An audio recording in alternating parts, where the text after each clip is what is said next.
हम भारत के भरत खेलते शेरों की संतान से, कोई देश नहीं दुनिया में बढ़कर हिंदुस्तान से।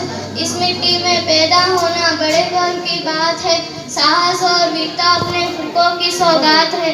बड़ी बड़ी ज्वालाओं से कम नहीं चिंगारियां, काटे पहले फूल बाद में रहती है फुलवारियां। कभी दहकते कभी महकते, जीते मरते शान से, कोई देश नहीं दुनिया में बढ़कर हिंदुस्तान से। उंगली दांतों तले दबाई अचरज के संसार में, सदियों से बनते आए हम पन्ने इतिहास के। त्याग और बलिदान हमारे भारत के 12 मास के। जब भी निकला हीरा निकला यह किसी की खान से, कोई देश नहीं दुनिया में बढ़कर हिंदुस्तान से। यह धरती जो माँ है अपनी हमें जान से प्यारी है, हर बालक में जिम्मे उसकी चौकस पहरेदारी है। बोलो मेहनत खूब करेंगे कठिन परीक्षा आई है, माँ का दूध पिया है जो सगुन उसी की खाई है। इसी उम्र में परिचय पाले शर्म से बलिदान है, कोई देश नहीं दुनिया में बढ़कर हिंदुस्तान से।